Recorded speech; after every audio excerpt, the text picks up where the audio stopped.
علماء کی بھی دیکھ لیتا ہوں, فرقہ پرستوں کی بھی دیکھ لیتا ہوں, تھوڑا بہت, زیادہ تو نہیں ٹائم ملتا, لیکن تھوڑا بہت اپنے ٹائم کا کچھ حصہ اس میں سرو کرتا ہوں تاکہ پتہ رہے دنیا میں ہو کیا رہا ہے. تو افسوس اس پر ہے کہ زیادہ تر غلط ہی ہو رہا ہے. ایک تو وہ ہے کہ جو بالکل ہی غلط ہے, یعنی جو بے حیائی کا ایک طوفان ہے, وہ تو سبھی مانتے ہیں غلط ہے. اس کے علاوہ کی بات کر رہا ہوں کہ صحیح کا لیبل لگا کے جو غلط ہو رہا ہے وہ بھی بہت زیادہ ہو رہا ہے. آپ کو دوسری فیلڈ کا پتہ ہی نہیں ہوتا تھا کہ کیا ہو رہا ہے. اب یہ جو الیکٹرانک میڈیا ہے, اس نے پوری دنیا کو ایک گاؤں کی طرح بنا دیا ہے. پہلے ایسا ہوتا تھا نا کہ آپ کو اپنے گاؤں کے بندوں میں سے ایک ایک کا پتہ ہوتا تھا کہ یہ کیا کرتا ہے, اس کے ابا کیسے تھے, اس کے دادا کیسے تھے, اس کے کتنے بچے ہیں, اس کے اپنے گھر سے تعلقات صحیح ہیں خراب ہیں. گاؤں میں لوگوں کو پتہ ہوتا ہے نا, کہتے ہیں تو اپنا گرائی ہے, گرائی, اس کو تو سب پتہ ہے. شہر میں لوگوں کو پتہ ہی نہیں ہوتا, پڑوسی کا نہیں پتہ ہوتا. آبادی اتنی ہے, زندگی اتنی تیز ہے کہ کسی کو کسی کا پتہ نہیں ہوتا. ایسے بھی واقعات ہوئے ہیں کہ پڑوسی کا انتقال ہو گیا تو لاش کی بدبو سے پتہ چلا کہ یہاں کسی کا انتقال ہوا ہے. لیکن جب سے یہ میڈیا, جو ابھی الیکٹرانک میڈیا جو بہت تیزی سے دنیا میں پھیلا ہے, موبائل فون, انٹرنیٹ, اس نے دنیا کو ایک گلوبل ولیج کی طرح بنا دیا ہے. گلوبل ولیج بنا دیا ہے اس نے, ایک گاؤں کی طرح بنا دیا ہے. اب ہر شخص کی ہر جگہ تک رسائی ہے, اور شاید اس میں یہ حکمت ہو کہ اللہ تعالی حق اور باطل کو واضح کرنا چاہتے ہیں. قیامت جیسے جیسے قریب آ رہی ہے نا, اللہ تعالیٰ اپنے بندوں پر حجت کو تام کر رہے ہیں کہ کسی کو یہ کہنے کا موقع نہ ملے کہ اے اللہ مجھے نہیں پتا چلا کہ صحیح کیا ہے اور غلط کیا ہے. بٹن دباؤ, ہر چیز تک پہنچ جاتا ہے آدمی. تو اس میں جب انسان ہر چیز تک پہنچتا ہے تو اس میں غلط چیزیں بھی ہیں اور صحیح چیزیں بھی ہیں, غلط گائیڈنس بھی ہے اور صحیح گائیڈنس بھی ہے. اس میں پھر یہ فیصلہ کرنا کہ صحیح گائیڈنس کون سی ہے اور غلط گائیڈنس کون سی ہے, یہ فیصلہ کرنا اصل کمال ہے. میں سمجھا پا رہا ہوں اپنی بات؟ یہ جو الفاظ ہے نا, بولو نا بھائی کیا ہو گیا, بولتے کیوں نہیں. کئی لوگوں کو اعتراض ہو رہا ہے کہ اس کو ختم کریں, تو میں کوشش کر رہا ہوں اس کو میں مارکیٹ سے شارٹ کروں. ہمارے اپنے رشتہ داروں نے کہا ہے کہ جو بڑے خاندان کے بڑے بزرگ ہیں, تقیہ کلام بن چکا ہے نا, تو اس لیے میں تھوڑا سا کوشش کر رہا ہوں. تو میں چونکہ یوٹیوب پہ ویڈیوز دیکھتا رہتا ہوں, مختلف قسم کے موٹیویشنل اسپیکرز کی بھی, ہیلتھ سے ریلیٹڈ جو ویڈیوز ہیں وہ بھی دیکھ لیتا ہوں, علماء کی بھی دیکھ لیتا ہوں, فرقہ پرستوں کی بھی دیکھ لیتا ہوں. تھوڑا بہت, زیادہ تو نہیں ٹائم ملتا, لیکن تھوڑا بہت اپنے ٹائم کا کچھ حصہ اس میں سرو کرتا ہوں تاکہ پتہ رہے دنیا میں ہو کیا رہا ہے. تو افسوس اس پر ہے کہ زیادہ تر غلط ہی ہو رہا ہے. ایک تو وہ ہے کہ جو بالکل ہی غلط ہے, یعنی جو بے حیائی کا ایک طوفان ہے, وہ تو سبھی مانتے ہیں غلط ہے. اس کے علاوہ کی بات کر رہا ہوں کہ صحیح کا لیبل لگا کے جو غلط ہو رہا ہے وہ بھی بہت زیادہ ہو رہا ہے. اس کی میں ایک مثال دیتا ہوں, مثال سے بات سمجھ میں آتی ہے. کچھ دن پہلے ایک ماہر نفسیات کو میں اس لیے سنتا ہوں, یعنی مہینے میں 1-2 دفعہ کوئی نہ کوئی ماہر نفسیات کا کلپ میری نظر سے گزرتا ہے کہ کوئی ایسا ٹاپک ہوتا ہے جس پہ وہ لوگوں کو گائیڈ کر رہے ہوتے ہیں. تو میں دیکھتا ہوں کہ یار یہ کیا کہہ رہے ہیں, ہو سکتا ہے ہمیں بھی کچھ سیکھنے کو ملے. لیکن اکثر جو باتیں کر رہے ہوتے ہیں وہ عملی زندگی میں قابل عمل, یعنی وہ عملی زندگی میں مؤثر نہیں ہوتی. قابل عمل تو ہوتی ہیں لیکن ان کا فائدہ نہیں ہوتا. میں دیکھ رہا ہوتا ہوں کہ اسلام کی محبت دل میں پیدا ہو رہی ہوتی ہے کہ اسلام کی اگر گائیڈنس نہیں ہے نا, مذہب آپ کے پاس نہیں ہے, تو آپ اپنے لیے فیصلہ نہیں کر سکتے کہ کیسے چلنا ہے, دوسرے کو کیا بتاؤ گے. کچھ جنگیں گھروں کے اندر بھی ہو رہی ہیں, وہ اس نوعیت کی تو نہیں ہے, لیکن جو بڑی جنگیں ہوتی ہیں ان میں تو ہاتھ پاؤں ٹوٹتے ہیں. اللہ تعالیٰ سب کی حفاظت رکھے. لوگ شہید ہوتے ہیں. جو گھروں کے اندر جنگیں ہوتی ہیں نا, اس میں برین ہیمریج ہوتے ہیں, قتل کا مقدمہ بھی نہیں چلتا, بندہ مر جاتا ہے, کیس کسی پہ بھی نہیں ہوتا. ایسا ہی ہوتا ہے نا, کسی پہ کیس نہیں ہوتا. بیٹا باپ جو ہے اپنے بیٹے کی وجہ سے ڈپریشن میں چلا گیا, اس کی حرکتیں, اور ایک دن انتقال ہو گیا. مرا کس کی وجہ سے ہے؟ بیٹے کی حرکتوں کی وجہ سے, لیکن بیٹے پر کوئی کیس نہیں بنتا. وہی سب سے زیادہ رو رہا ہوتا ہے بیٹا. تو گھروں کے جو جھگڑے ہیں, لوگ ایسی ویڈیوز زیادہ دیکھتے ہیں کیونکہ اس میں تو سب بھگت رہے ہوتے ہیں نا ان چیزوں کو. بیٹے اور باپ کا جھگڑا, بیٹی اور ماں کا جھگڑا, ماں بیٹیوں میں بڑی تکراریں ہوتی ہیں آج کل, سنتے ہی نہیں کسی کی. دفتروں میں جھگڑے, اور پڑوسی میاں بیوی کے جھگڑے, وہ تو مشہور ہیں. تو یہ جو جھگڑے ہیں نا, یہ یعنی ہر شخص چاہتا ہے گھروں میں آپس میں کیا ہو, محبت, کیونکہ اللہ نے سکون کے لیے تو گھر بنایا نا. بھائی کیا خیال ہے, سکون کے لیے کیا بنایا اللہ نے؟ اگر گھر میں ہی سکون نہیں ہوگا تو پھر سمجھو کہ موت یقینی ہے, مرے گا تھوڑے دنوں میں, پاگل ہو جائے گا یا مر جائے گا. یا تو پاگل ہوگا یا پاگل ہو کے بھی بالآخر مرے گا, یعنی جلدی مر جائے گا. تو اب اس قسم کے جو ویڈیوز ہیں, ماہر نفسیات اس پہ بہت بتاتے ہیں کہ یوں ایکچولی یوں ہونا چاہیے, ایکچولی یوں ہونا چاہیے. تو میں کچھ سنتا ہوں بہت ہی معذرت کے ساتھ, وہ سوائے 2-4 انگلش کے الفاظ کے نا اور کچھ نہیں ملتا, اس میں کوئی گائیڈنس نہیں ملتی. مثلا زیادہ تر کی باتیں یہ ہوتی ہیں کہ ہمیں کمپرومائز کرنا سیکھنا چاہیے, دوسرے کو سمجھنے کی کوشش کرنی چاہیے. یہ بہت اچھا لفظ ہے, یقیناً دوسرے کو سمجھنے کی ہمیں کوشش کرنی چاہیے, لیکن کیا سمجھیں دوسرے کو, کیا سمجھنے کا مطلب کیا ہے, کیا سمجھیں؟ ہمیں سمجھنا چاہیے کہ وہ کہنا کیا چاہ رہا ہے. پتا ہے بھائی کیا کہنا چاہ رہی ہے؟ ٹھیک ہے, وہ دوسری شادی سے روکنا چاہ رہی ہے اصل میں, یا وہ یہ چاہ رہی ہے کہ اپنی اماں سے نہ ملا کرو, اپنی بہنوں سے نہ ملا کرو.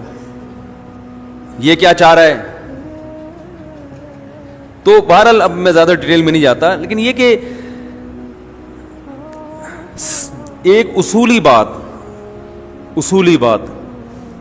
شریعت نے اتنا اچھا ہمیں گائیڈ کیا ہے, اس بارے میں کتنا اچھا گائیڈ کیا ہے. تو وہ 2-4 انگلش کے الفاظ گھما کے ادھر سے ادھر کر کے نتیجہ کچھ بھی نہیں نکلتا اس کا. تو میں کہتا ہوں کہ یار یہ اللہ کا کتنا بڑا فضل ہے کہ اللہ نے ہمیں اتنا پڑھا لکھا نہیں بنایا. ٹھیک ہے نا, اتنا پڑھا لکھا نہیں بنا. ایک بات خوب اچھی طرح سمجھ لیں, میں اکثر ایک چیز اپنے بیان میں کہتا ہوں کہ جو چیزیں انسان کے لیے انتہائی ضروری ہیں وہ چیزیں اللہ نے انسان کو خود سے سکھا دی ہیں. سمجھ رہے ہو؟ اور جو چیز جتنی ضروری ہے اللہ نے اس کے حصول کو اتنا ہی سستا کر دیا ہے. بھائی جو چیز جتنی ضروری ہے اس کا حصول اللہ نے اتنا ہی سستا کر دیا ہے, کیونکہ اللہ کوئی تاجر نہیں ہے, بزنس مین نہیں ہے. ارے بھائی عام حالات میں جب کوئی تجارت کرتا ہے جتنی ضروری چیز ہوگی اتنی مہنگی کرے گا نا, کہ یار یہ تو لوگوں کی ضرورت ہے, یہ تو خریدنا ہے, 10 لاکھ میں بیچو تو بھی لوگ لیں گے, وہ قیمت بڑھائے گا. لیکن اللہ کوئی تاجر نہیں ہے, اللہ غفور الرحیم ہے. تو جو چیز جتنی ضروری تھی اللہ نے اتنی سستی کر دی, اس کا حصول آسان بنا دیا. مجھے ایک بات بتاؤ, روٹی زیادہ ضروری ہے یا پانی؟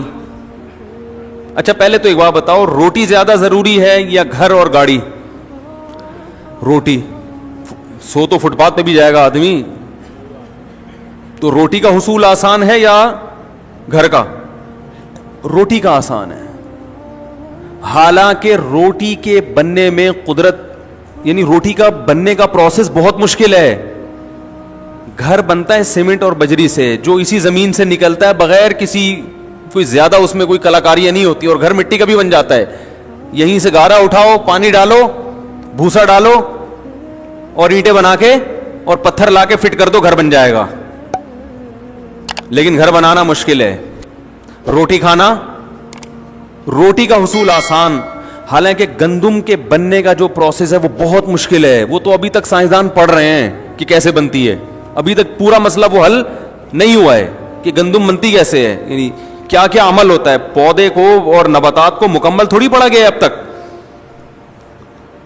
پانی برسے گا آسمان سے, زمین کے اندر گوبر, مٹی اور گارے کے ملاپ میں کیا کیا قدرت کی صنائی ہوتی ہے اور کیا کیا قدرتی عوامل ہوتے ہیں. اس کے بعد جا کے پودا نکلتا ہے, پھر اس میں خوشے, پھر اس میں گندم, ایک گندم سے ہزاروں گندم, پھر ان ہزاروں میں ہر ایک میں ہزاروں کو پیدا کرنے کی صلاحیت. یہ بڑا مشکل کام ہے. اس کو تو ہزاروں سال سے پڑھ رہا ہے انسان, اب تک پوری طرح سے پڑھ نہیں سکا کہ یہ ہو گیا رہا ہے.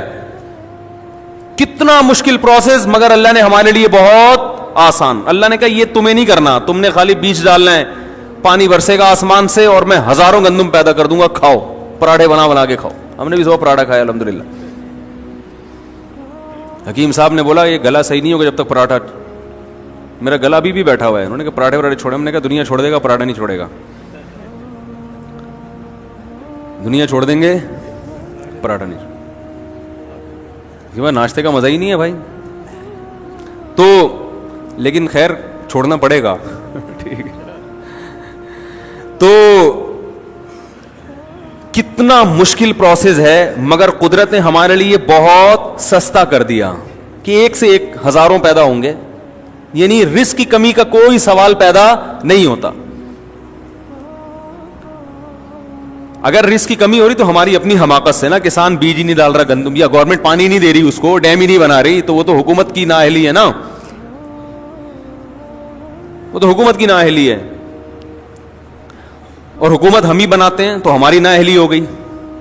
تو بھائی جیسی بنائی ہے وہی چیز ملے گی. جو آپ نے جس کو اوپر لے کر آئے, اس جو فیصلے ہوں گے وہاں سے وہ آپ ہی کے فیصلے ہیں. تو کتنا آسان کر دیا اللہ تعالیٰ نے. گندم, آلو, پیاز, ٹماٹر 20 روپے کلو, 30 روپے کلو, 40 روپے کلو. ضروری اتنا ہے کہ آپ کے پاس اگر گھر نہ ہو, آپ پھر بھی 60-70 سال کی زندگی نکال کے چلے ہی جاؤ گے. کبھی اس کے ٹھیلے کے نیچے سو گئے, کبھی فٹ پاتھ کے نیچے سو گئے, 2-3 دن نیند نہیں آئے گی آپ کو, کیونکہ آپ گدے پہ لیٹنے کے عادی ہیں. اس کے بعد نیند ایسی چیز ہے, وہ بھی ضروری ہے, وہ بھی ضروری چیز ہے نا, تو اللہ نے وہ بھی سستی کر دی ہے. اللہ تعالیٰ کہتے ہیں 2-3 دن تو نہیں سوئے گا تو میں خود ہی گن پوائنٹ پہ سلاؤں گا تجھے, بیٹھے بیٹھے پھر سو جائے گا. ہمارے ساتھ ایسا ہوتا ہے, سفر میں بعض دفعہ نیند نہیں آتی تو 2 دن ہو گئے جاگے ہوئے, اس کے بعد پھر سفر میں ہی سو جاتے ہیں. ایسا سوتے ہیں کہ پولیس آتی ہے اٹھانے کے لیے, کیونکہ اب مزید نہیں سوتا تو پاگل ہو جاتا ہے نا. تو قدرت کہتی ہے کہ نہیں بھائی یہ بہت ضروری ہے, اب یہ آپشنل نہیں ہے کہ آپ چاہیں تو سو جائیں, نہیں تو نہیں. قدرت کہے گی جتنے مرضی کام ہیں, جتنے اہم ترین کام بھی ہو, تجھ پہ نیند پہلے مسلط کروں گا میں. اللہ نیند مسلط کر دیتے ہیں, سو جاتا ہے. بیت الخلاء میں بیٹھے بیٹھے بندے سوتے ہوئے دیکھے ہم نے, بہت دنوں سے جاگے ہوئے تھے, مزدور گیا واش روم, نکل ہی نہیں رہا. آدمی کو ڈر ہوا, مر تو نہیں, یہ پتا چلا سو رہا ہے وہاں بیٹھا ہوا, 2-3 دن سے سویا نہیں تھا تو وہاں سو گیا. یہ قدرت کی طرف سے ہے نا, ضروری ہے تو آسان بنا دیا قدرت نے. تو سب سے یعنی روٹی کو اللہ نے آسان رکھا, 20 روپے میں 10 روپے میں مل جاتی ہے, اور جن کو نہیں ملتی تو صدقہ خیرات کر کے لوگ کھلا دیتے ہیں, کہیں نہ کہیں سے ہو ہی جاتا ہے انتظام. اب پانی زیادہ ضروری ہے یا روٹی؟ روٹی سے زیادہ ضروری کیا ہے؟ پانی. تو روٹی میں تو پھر بھی کسان کو چاہیے. کسان کیا کرتا ہے, ہل چلاتا ہے, گندم ڈالتا ہے زمین میں, پھر پودے اگتے ہیں. کیا خیال ہے؟ پانی کے حصول کو اور آسان بنا دیا اللہ نے, کیونکہ وہ زیادہ ضروری ہے. ڈیم بنا کے تو ہمارے لیے سنبھالنا مشکل ہو جائے. یہ تو ہم اسٹور ہی نہیں کرتے, بس چیختے رہتے ہیں بچے زیادہ پیدا ہو گئے تو پانی کم ہو جائے گا, ایسا کچھ کوئی کہانی نہیں ہے. اتنی بارشیں برس نہیں ہیں کہ ان کو اسٹور کر لو تو برساتی مینڈکوں کی طرح بھی بچے پیدا ہونا, وہ اس میں تیرتے رہیں گے ڈیموں میں جا کے, پانی ختم نہیں ہوگا.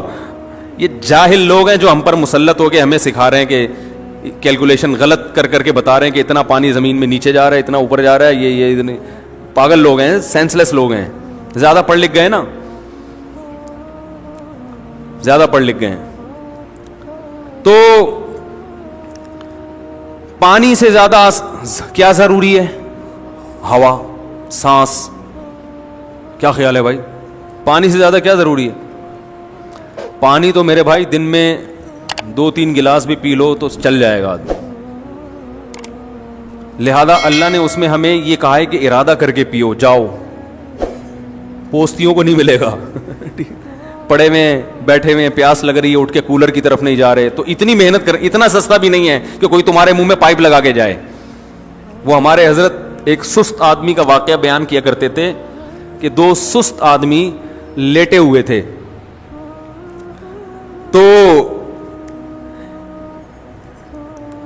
بیر آ کے گرا نا, بیری کے درخت کے نیچے لیٹے ہوئے تھے. ایک نے دوسرے سے کہا, اوئے تو یہ میرے منہ میں اٹھا کے ڈال دے. دوسرا ڈال ہی نہیں رہا. تو اتنے میں ایک گھڑ سوار قریب سے گزرا, اس نے اس کو آواز دی, بھائی جان ذرا کام ہے. وہ آیا, کہہ رہا یار یہ بیر جو ہے نا میرے منہ میں اٹھا کے ڈال دو. اس نے کہا کمبخت تو اتنا نہیں کر سکتا کہ بیر اپنے منہ میں اٹھا کے ڈال لے, اور اگر نہیں ڈالا جا رہا تھا تو مجھے بلانے کی کہ یہ جو تیرے ساتھ لیٹا ہوا ہے اس کو بولتا نا. تو وہ دوسرا بولا میں کیوں ڈالوں اس کے منہ میں بیر. کہہ رہا میں لیٹا ہوا تھا, وہ ادھر آیا, کتا میرے اوپر پیشاب کرنے لگا, میں نے اس کو بولا ہٹا ہی نہیں رہا تھا. میں نے اس کو بولا کہ ہٹا ہی نہیں رہا تھا. میں نے کہا اب جب تو نے میرا کام نہیں کیا تو میں بھی تیرا کام نہیں کروں گا. ایک لڑکا سست تھا نا, تو ابا اس کے پریشان تھے. رفیع بھائی سن لیں اچھی طرح سے, ان کی بات نہیں ہے ویسے, ان کو سمجھانے کے لیے. یہ آگے لوگوں کو بتاتے ہیں نا ایسے واقعات, تو فائدہ ہوتا ہے لوگوں کو. تو وہ جو کام باپ بیٹے کو کہے وہ بیٹا کر کے ہی نہ دے. باپ تنگ آ گیا, یار اس کمبخت کو میں کیا علاج کروں. تو ایک دن ابا ایک مشین لے کر آیا, اور ابا نے بیٹے سے کہا بیٹا تیری عادت کو ملحوظ رکھتے ہوئے میں ایک مشین لے کر آیا ہوں, بٹن دبا کے ہر کام کرے گی. بٹن دبائے گا چائے آئے گی, بٹن دبائے گا پانی آئے گا. اب تیری زندگی میں سکون آ جائے گا, تجھے کچھ کرنا نہیں پڑے گا, بٹن دبا کے ہر کام ہوگا. بیٹا کہتا ہے ابا بٹن کون دبائے گا اس کا, اس کے لیے بھی کوئی ملازم لے آتے. تو یہ سستی جو ہے نا, سستی جتنی پیدا ہوگی یہ بڑھتی چلی جاتی ہے. اگر آپ مشینی زندگی میں آنا چاہتے ہیں, خود کچھ نہیں کرنا چاہتے, تو کچھ دنوں کے بعد مشینوں کو استعمال کرتے ہوئے بھی آپ کو سستی محسوس ہوگی, جیسے کہ ہو رہا ہے. دیکھو پہلے لوگ لمبے لمبے سفر پیدل کرتے تھے نا, اب گاڑیوں میں جاتے ہیں, لیکن اب گاڑی میں جاتے ہوئے بھی سستی ہوتی, کون یہاں سے وہاں جائے. بائک پہ جاتے ہوئے بھی سستی ہو رہی ہے, یار کون دودھ لینے جائے. وہ بیگم بولی بھائی 6 انڈے لے کر آؤ, کہہ رہے میں انڈے کے بغیر ہی پراٹھا کھا لوں گا, میں نہیں لا رہا. یہی تو ہے, پرانے زمانے کا آدمی آ کے دیکھ لے, بولے یار تمہیں تو فری کک ماری اور جم کر کے پہنچے. تو جتنا سست انسان بنتا ہے بنتا چلا جاتا ہے, اور جتنا چست بنتا ہے چست ہوتا چلا جاتا ہے. تو خیر میں یہ عرض کر رہا تھا, پانی کو اللہ نے اور زیادہ آسان بنایا, اور ہوا کو اس سے بھی زیادہ, آکسیجن کی ضرورت ہمیں پانی سے بھی زیادہ ہے. تو اس میں اللہ نے ہمیں 2 سہولتیں دے دی. ایک سہولت تو یہ دی کہ فری پھوکٹ میں 23% آکسیجن ہوا میں چھوڑ دی. پتہ نہیں ریسرچ بدل گئی ہو, تو پرانی ریسرچ تو 23% کی تھی, اب کا مجھے نہیں پتا آکسیجن آج کل کتنی فیصد چل رہی ہے. ہمارے یہاں تو 5-6% سے زیادہ.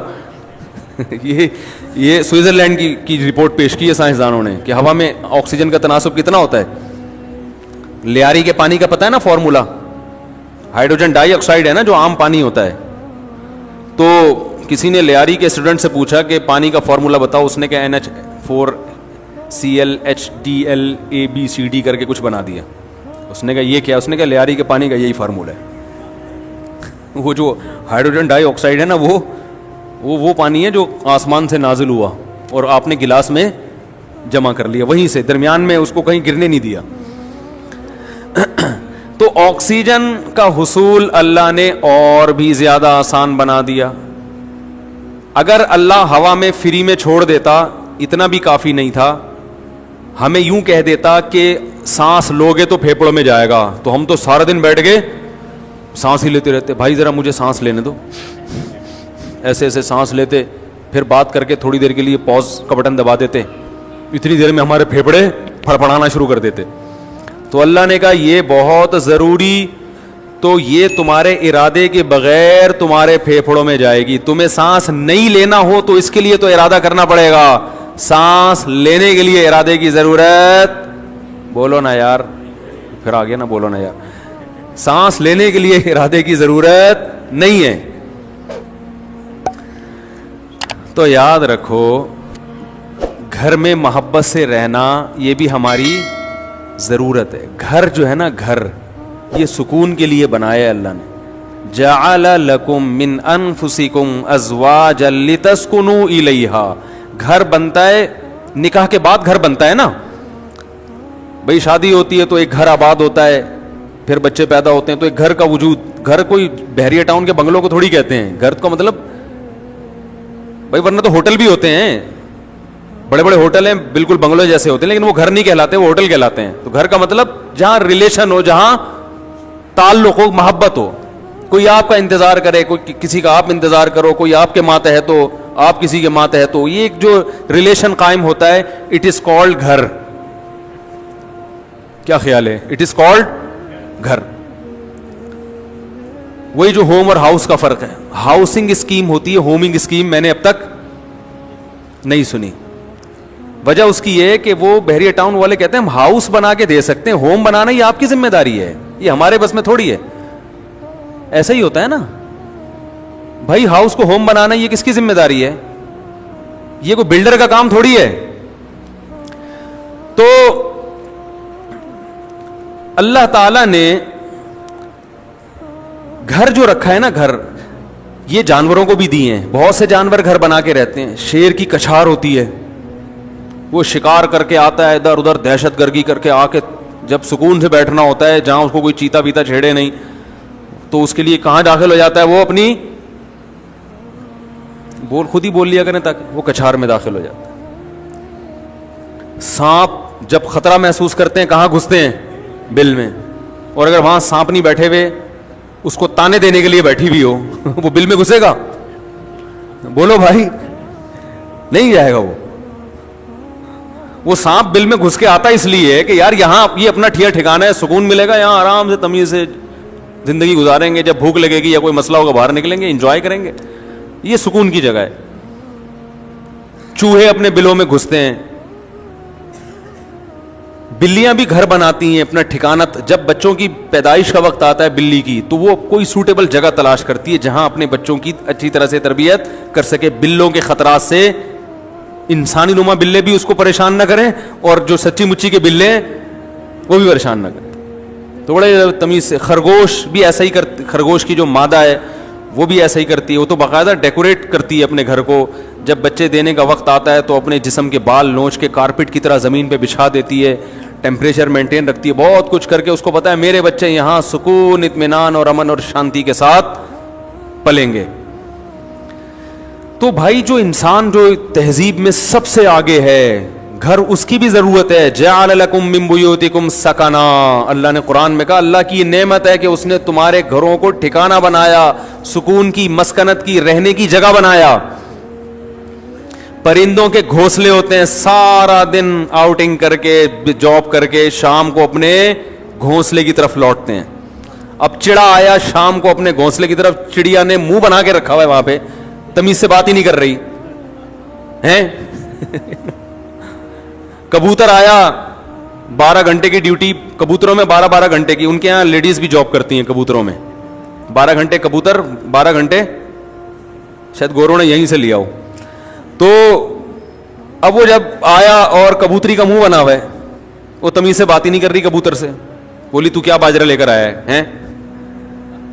بھائی دیکھو کبوتر جو لے کر آئے گا نا بچوں کو کھلانے کے لیے, کبوتری صبر شکر سے گزارا کرتی ہے. ایسا ہی ہوتا ہے نا, کبوتر دانہ لے کر آتا ہے اپنے بچوں کے منہ میں ڈالتا ہے. ہم نے تو کبوتر بھی پالے ہیں, دیکھا ہے یہ سارا منظر, بڑا زبردست خوبصورت منظر ہوتا ہے. جیسے ہی اس کو پتا ہوتا ہے نا کبوتر کے بچوں کو ابا آنے والے ہیں, وہ منہ کھول کے بیٹھے ہوئے ہوتے ہیں, ایسے منہ کھول کے بچے. کیا اللہ کی ایک, مجھے تو بڑا شوق ہے جانور پالنے کا, بڑی فطرت کی اس میں. اور یہ خدا کی قسم وہ بڑے بدبخت ہیں جو یہ کہتے ہیں یہ چیزیں خود سے بنی ہیں. جو ایتھیسٹ ہے نا, اللہ کا انکار کرنے والے, خود سے یہ جذبات پیدا نہیں ہو سکتے. مشینیں بنتی ہیں خود سے, بے جان چیزیں وہ بھی نہیں بنتی. تو یہ جاندار جذبات, احساس رکھنے والا, محبت نفرت کرنے والا, ایسے جذبات اللہ نے رکھے کہ جب غم ہوتا ہے تو آنکھوں سے آنسو بہ کے بتاتا ہے, خوشی ہوتی ہے تو ہنس کے بتاتا ہے. یہ جذبات کی خود بخود ساری چیزیں کیسے پیدا ہو گئیں؟ اس کبوتر کے دل میں کس نے ڈالا کہ تیرے بچے تیرا انتظار کر رہے ہیں, خود بھی کھا اور ان بچوں کے لیے دانا بھی جمع کر. اس کو کس نے بتایا کہ یہ تیرے اسپرم سے پیدا ہونے والے انڈے ہیں جن سے یہ بچے نکلے ہیں؟ کیا اس نے بھائی میڈیکل سائنس پڑھی ہے کیا؟ اس کو کیا پتا کہ یہ بچے جو ہے نا اللہ نے میرے باڈی سے پیدا کیے ہیں, تبھی تو اتنی محبت کر رہا ہے وہ. انہی بچوں میں آپ دوسرے کبوتر کا بچہ لا کے رکھ دیں, اور زیادہ خوبصورت, اٹھا کے مار دے گا, فوراً باہر پھینک دے گا اس کو, بولے گا میرا نہیں ہے. ڈی این اے کی ضرورت بھی نہیں ہے, کبوتر کو پتا ہوتا ہے میرا ہے, گوروں کو نہیں پتا ہوتا. گوروں کو نہیں پتا ہوتا یہ کس کا ہے. حقیقت بتا رہا ہوں, لوگ صبح شام تعریف کرتے ہیں نا وہ ہم سے اچھے, وہ ہم سے اچھے. وہ کبوتر سے بھی اچھے نہیں ہو آپ. ٹھیک ہے کچھ چیزیں اچھی ہیں مانتا ہوں, لیکن اس کی وجہ سے آپ اچھے نہیں بن گئے, بڑی بڑی برائیاں ہیں. تو کبوتر کے بچے منہ کھول کے بیٹھے ہوئے ہوتے ہیں. کبوتر دانا لے کر آئے گا اور بچوں کے منہ میں جتنا اللہ نے اس کو رزق دیا وہ کہتا ہے چلو بھائی آج اتنا ہی ملا, آج بارش تھی اس کی وجہ سے زیادہ مال ملا نہیں ہے, گزارا کرو. کبوتری بھی گزارا کرتی ہے. اگر کبوتری دانا دینا شروع کر دے, 4 دانے اٹھا کے لے آیا, بچوں کی فیوچر کی فکر نہیں ہے, تو کبوتر گھر آنا چھوڑ دے گا. وہ دوسری کبوتریوں میں منہ مارنا شروع کرے گا, کمبخت. وہ کہے گا یہ بچے لے کے چلی جاؤ. تو جانوروں کا تو اللہ نے سسٹم بنا دیا, نہ کبوتر کبوتری کو تانا دے گا, کبوتری بھی جاتی ہے دانے لے آتی. کبوتر کہتا ہے بھائی بچوں کی ماں ہے, مجھ سے یقیناً یہ خیر خواہ ہوگی, کیا خیال ہے. اور وہ کبوتری بھی کہتی ہے بچوں کا باپ ہے, اگر اس کو آج دانا پانی کم ملا ہے تو بھائی قدرت کی طرف سے ایسا انتظام ہوگا, کوئی بے روزگاری کے تانے نہیں دیتی. ٹھیک ہے نا. ہاں اگر وہ دیکھے کہ کبوتر وہیں پڑا ہوا ہے, کمبخت اڑ ہی نہیں رہا, پھر یقیناً کبوتری کا رائٹ ہے کہ وہ اس کو تانے دے دے کے مار دے, پھر اس کا حق ہے. تو جتنے جانور ہیں دن رات کی ٹینشن کے بعد آتے کہاں ہیں؟ ٹھکانے میں, آشیانے میں. انسان کے لیے بھی اللہ نے گھر بنائے ہیں. قرآن کے الفاظ ہیں جعل لکم من بیوتکم سکنا, کہ اللہ نے تمہارے لیے گھروں کو رہائش کی جگہ بنایا. سکنا جو ہے نا یعنی رہائش کی جگہ. اور اللہ نے یہ بھی فرمایا گھر بنتا ہے ریلیشن سے. جعل لکم من انفسکم ازواجا لتسکنوا الیہا, اللہ نے تمہارے لیے جوڑے پیدا کیے تاکہ تم سکون حاصل کرو. تو نکاح ہوتا ہے, گھر وجود میں آتا ہے, اور اللہ نے بتایا کہ یہ جو تمہارے گھر میں آئی ہے اس سے تمہیں کیا ملے گا؟ سکون ملے گا. تو پتہ چلا یہ تو سارا پروسیس ہے کس کے لیے؟ سکون کے لیے بھائی. اور ہمارے ہاں زیادہ تر ٹینشنوں کے واقعات گھروں کے ہوتے ہیں. جن کے گھر نہیں ہیں وہ سکون سے ہیں, اور جن کے گھر ہیں وہ ڈپریشن کی گولیاں کھا رہے ہیں. تو اس کا مطلب معاشرے میں کوئی بہت ہی الٹا کام ہو رہا ہے جو بالکل فطرت سے ہٹ کر ہے. کیا ایسے یار کیوں سمجھ میں کیوں نہیں آ رہا؟